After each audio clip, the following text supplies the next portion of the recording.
We're gonna go ahead and get started. You ready, Lorenzo? Let's do it. All right. The first question is, who has had the biggest impact on the person you are today? Well, that would be, of course, I think if you're talking about a person, that would be probably my father and my family. My father, passed away this past June. Well, last June rather. So it's been a year and about 7-8 months. And my father, passed away, and he left behind, four other siblings. And but he was a great man, a leader, a pioneer, a guy who always, wanted you to respect people. Said if you want respect, you have to give respect. And he also taught me things like leadership isn't given, it's earned. And in order to be a leader, you must be able to serve. And so my father had a very impactful in my life. All right. Other than family, have you received mentorship, and what value did that bring for you? Yeah, other than family, of course, it was, I had some great coaches. I went to Fresno State, and, Jim Sweeney, the late, great Jim Sweeney, was a great coach from Brute, Montana. Was just a fiery Irishman, and he just had this aura about him that was just, you knew if you were out of line, coach would lay them big, heavy hands on you. He would do whatever. He was a father. Should be in jail right now for all the stuff that we used to go on, what happened back in my day. But I think that he was an extension. You always say, I'm an extension of your parents. I'm an extension of your mother, extension of your father. So he was a great coach. I also had Marty Schottenheimer, who was a great coach when I was with the Chargers, an awesome man. Jim Mora with the Saints, just good coaches. Bill Parcells with the Jets. I've been very, very blessed around a lot of great men with a huge sphere of influence that challenged you as a person, that challenged you as an athlete, that challenged you as a leader. And you want coaches like that. You want people that's going to be able to challenge you and to be able to get the best out of you, and not just let sometimes we can be a little lackadaisical at times, and we can believe that it's about us at times. So you need iron sharpens iron. So sometimes you need a coach or a mentor that has that aura about them that requires that have so much gravitas that you have to respect. So I enjoyed that. All right. Next question was, what was the biggest challenge for you transitioning from high school to college? What was one of the biggest challenges in college? Or transitioning from high school to college? I'm sorry. Let me roll this one up. I know you said what was one of the biggest challenges in college, in what aspect again? What was the biggest challenge from transitioning from playing like high school sports to playing at the college level? How was that experience? How was that challenge for you? Oh yeah, from college, you're the big fish. You're the big fish in a small pond in college. I mean high school, because you're the guy in high school. You're usually the bigger, better, stronger athlete when you're talking about in high school. Then you get to college and you're a big fish, but you're in a bigger pond, but you have bigger fish. Bigger, but more athletes, more guys that are just as good, if not better than you. So, you still know that you have to continue to work. So I think the transition is always about work. What are you willing to sacrifice? I think that was the biggest transition from high school to college. And I think the pros is even bigger, because then you become a big fish in a big pond with everyone is bigger. Everyone, and you're not necessarily the biggest fish in the pros. You're could be a mediocre fish, and you're not close to being the biggest. And those are the times that you have to say, how do I survive? How do I look at myself in the mirror and say, if it is to be, it's up to me? What am I going to do different? How am I going to last? How am I going to last 17 years? How am I going to be able to, even though I'm the smaller fish in a big pond with all the bigger fish, and they're getting the bigger contracts, they're more valuable than you. How do you still last? How do you find your niche? And I think that goes with life. There's so many young individuals, women, boys, girls, guys, doesn't matter, dads, mom. There's sometimes we lose who we are. We lose our identity, and we just say, I'm just going to exist. I don't care. You got to roll up your sleeves, and you're flat on your back. If you can look up, you can get up. So I think the biggest thing is when I was one of those smaller fish in the big pond, it was about saying, look, I'm going to find my way. Yeah, I'm against these bigger guys faster. These guys making more money. But you know what, though? I'm not going to cower away. I'm not going to run. I'm going to face my fears. I'm going to face these guys head up.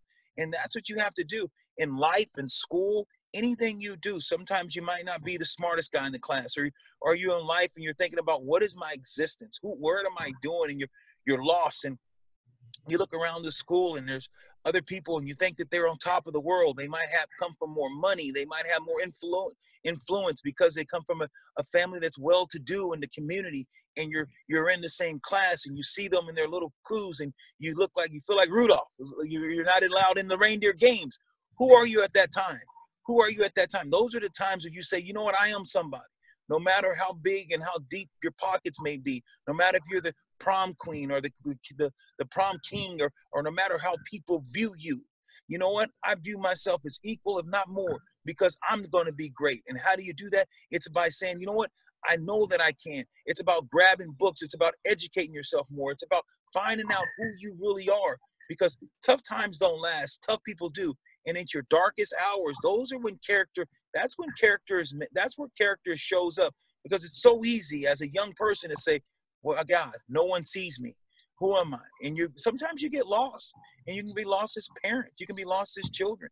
But those are the times that you got to realize to say, no, I have a purpose. No, I have a place.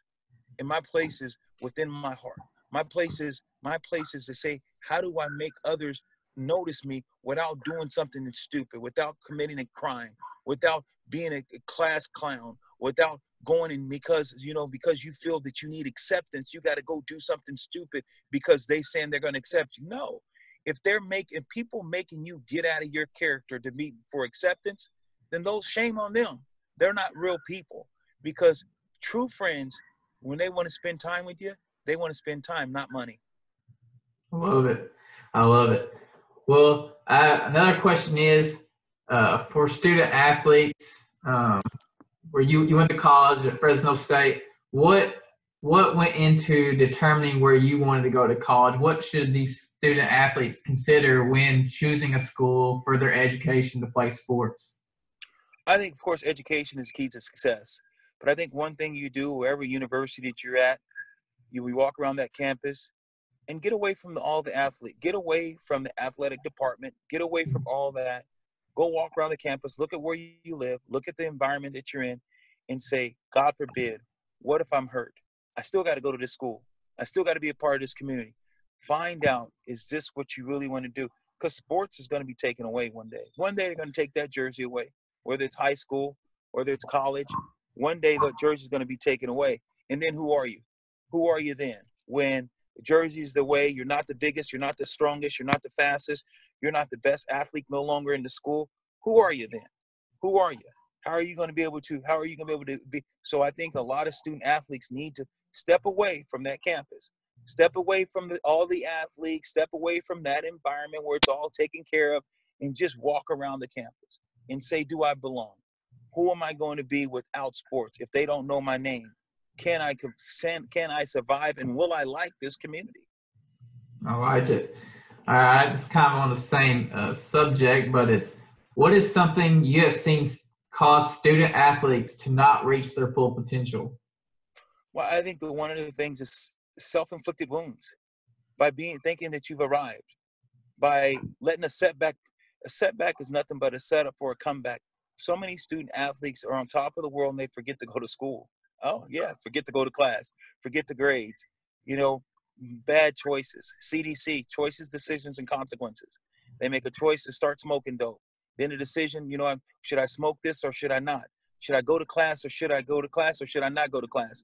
And then your consequence. If I don't go to class, I'm not going to be eligible. If I went to class, I'm going to be eligible. It's the things that you're willing to sacrifice. It's the things that you're willing to put in.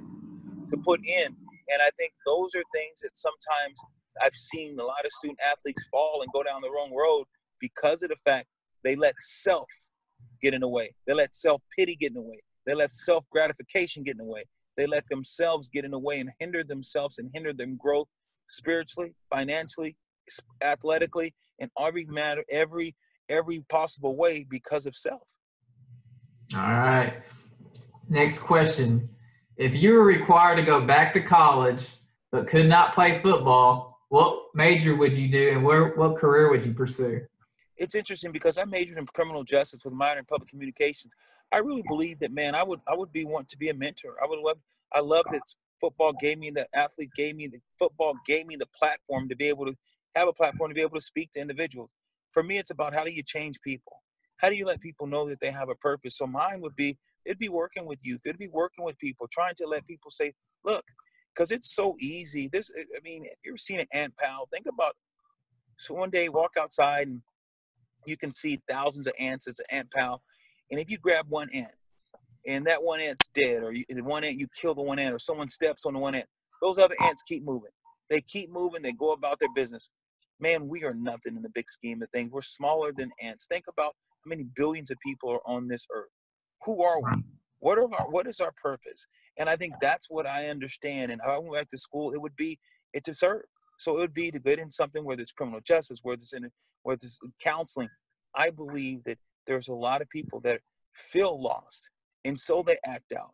They do things that's not that they want to do, because they're just saying, how do I find my way? How do I see that? How do I figure out myself in this big world? Sometimes I feel like I'm walking around and no one sees me. How do I do something where I can get someone to pay attention to me? People are hurting. Young Mm-hmm. kids and young women, young men, parents, adults, it doesn't matter. They're hurting. They're hurting because the world has forgot about them by the touch of a phone and all the social networking, Twitter, Instagram. Someone does something and boom, press send. And you can destroy people's lives. Think about this. Who am I? On the wings, I've killed individuals. I've caused war. I've destroyed family. I killed individuals without hitting, without punching. Who am I? I'm gossip. I'm gossip. I have the tongue, that little piece of thing that's in our mouth. Our tongues have destroyed countries, destroyed marriages, destroyed relationships. So that's what I would do. The words that I would use, I would want to speak life.